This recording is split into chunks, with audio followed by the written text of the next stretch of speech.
Magic নম্বর 3। Hello বন্ধুরা, দেখুন এরকম একটা টেবিল রয়েছে।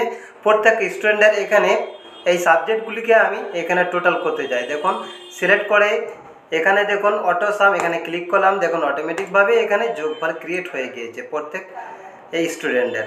তারপরে দেখুন যোগফল ক্রিয়েট করার পর দেখছি যে এখানে না, এখানে টোটাল চাইনি, এখানে ম্যাক্সিমাম নাম্বার চেয়েছে। তাহলে কি করব, দেখুন সিলেক্ট করা অবস্থায় কিবোর্ডের Ctrl+H কি প্রেস করলাম। প্রেস করার পর দেখুন ফাইন্ড অ্যান্ড রিপ্লেস এই অপশন ক্রিয়েট হয়ে যাবে। রিপ্লেসে দেখুন এখানে ফাইন্ড ওয়ার্ড, এখানে সাম, যেহেতু এখানে সাম ফর্মুলা এখানে ইউজ করা হয়েছে তাই সাম দিলাম, এবং রিপ্লেস উইথ এখানে দেখুন ম্যাক্স অর্থাৎ ম্যাক্সিমাম নাম্বার। তারপরে দেখুন রিপ্লেস ওয়াল, দারুণ মজাদার। দেখুন সাথে সাথে এখানে দেখুন ম্যাক্সিমাম, এখানে প্রত্যেক স্টুডেন্টের যে এখানে যে 6টি সাবজেক্ট ছিল, 6টি সাবজেক্টের মধ্যে যে সাবজেক্টে সর্বোচ্চ এখানে নাম্বার পেয়েছে সেই সাবজেক্টের এখানে দেখুন নাম্বার ক্রিয়েট হয়ে গিয়েছে।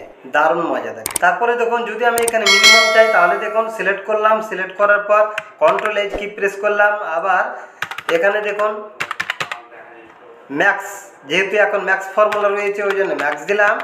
তারপরে দেখুন এখানে মিন, রিপ্লেস ওয়াল, দেখুন সাথে সাথে এখানে মিনিমাম, অর্থাৎ এখানে প্রত্যেক স্টুডেন্টের এখানে 6টি সাবজেক্টের মধ্যে যে সাবজেক্টে সব থেকে কম নাম্বার পেয়েছে এখানে অটোমেটিকভাবে এখানে ক্রিয়েট হয়ে গেছে। তাহলে দেখুন বন্ধুরা, রিপ্লেসের মাধ্যমেও ফর্মুলাকে চেঞ্জ করা যায়।